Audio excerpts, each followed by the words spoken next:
एक मोठी बातमी समोर येते। राज ठाकरे मातोश्री निवासस्थानी दाखल झालेले आहेत। अगदी काही वेळापूर्वीच राज ठाकरे, उद्धव ठाकरे आणि संजय राऊत हे खरं तर संजय राऊत यांच्या नातवाच्या एका कार्यक्रम सोहळ्यामध्ये उपस्थित होते आणि त्याच नंतर राज ठाकरे हे थेट मातोश्री निवासस्थानी दाखल झालेली ही दृश्य आपण पाहणार आहोत। खरं तर ही दृश्य आहेत संजय राऊत यांच्या नातवाच्या नामकरण सोहळ्या कार्यक्रमातली। या संदर्भातले अपडेट्स देत आहेत निवृत्ती बाबर, आमचे प्रतिनिधी आहेत आपल्यासोबत। निवृत्ती, नक्कीच आपण पाहतोय की राज ठाकरे आणि उद्धव ठाकरे संजय राऊत यांच्या कौटुंबिक कार्यक्रमामध्ये एकत्रित आल्याचं आपल्याला पाहायला मिळत होतं। त्यानंतर कार्यक्रम संपल्यानंतर दोन्ही बंधू निघाले, मात्र राज ठाकरे थेट मातोश्रीत गेल्याची माहिती आहे।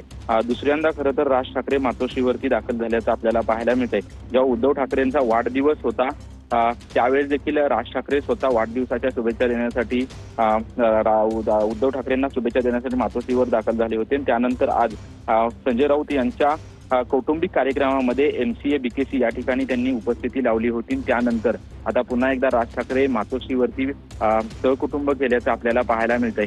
एकंदरीत आपण आतापर्यंत पाहिलं तर अनेक वेळा दोन्ही भावांच्या भेटीगाठी ज्या आहेत त्या झाल्या होत्या। त्यामध्ये सुरुवातीची भेट आपण जर पाहिली तर जो मराठी भाषा संदर्भात हिंदी सक्ती संदर्भात जी सभा झाली होती त्या सभेमध्ये खरं तर एकत्रित आले होते। त्यानंतर काही भेटीगाठी ज्या त्या दोघांच्या झाल्या होत्या। गणेशोत्सवामध्ये देखील स्वतः उद्धव ठाकरे राज ठाकरेंच्या भेटीसाठी गेले होते। त्यानंतर आज पुन्हा एकदा राज ठाकरे आणि उद्धव ठाकरे संजय राऊतांच्या कौटुंबिक कार्यक्रमामध्ये एकत्रित आल्याचं आपल्याला पाहायला मिळालं। त्यानंतर आता स्वतः राज ठाकरे जे आहेत ते मातोश्रीवरती पुन्हा एकदा गेलेले आहेत। आगामी मुंबई महानगरपालिका असतील किंवा स्थानिक स्वराज्य संस्थांच्या निवडणुका असतील या पार्श्वभूमीवरती दोन्ही बंधू एकत्रित येतील अशा अनेक चर्चा आहेत। परंतु त्या चर्चा होत असताना अजून ते निवडणूक जाहीर झालेली नाही। परंतु या दोन्ही भावांची जवळीक जी आहे ती गेल्या अनेक दिवसांपासून गेल्या अनेक महिन्यांपासून वाढत असल्याचं आपल्याला पाहायला मिळतंय।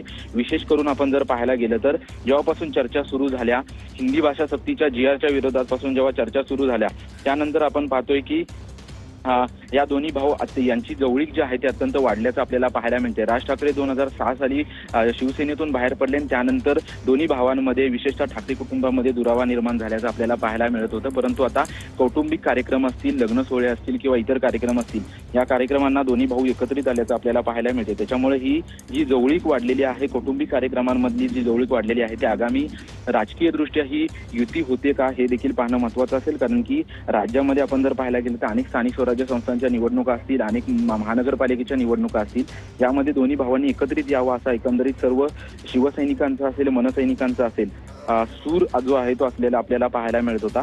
आणि याचंच आता रूपांतर युतीमध्ये होतं का, याचंच रूपांतर दोन्ही भावांच्या राजकीय दृष्टीने होतं का हे पाहणं महत्त्वाचं असेल। कारण की मध्यंतरी गणेशोत्सवानंतर सोबत राहा थेट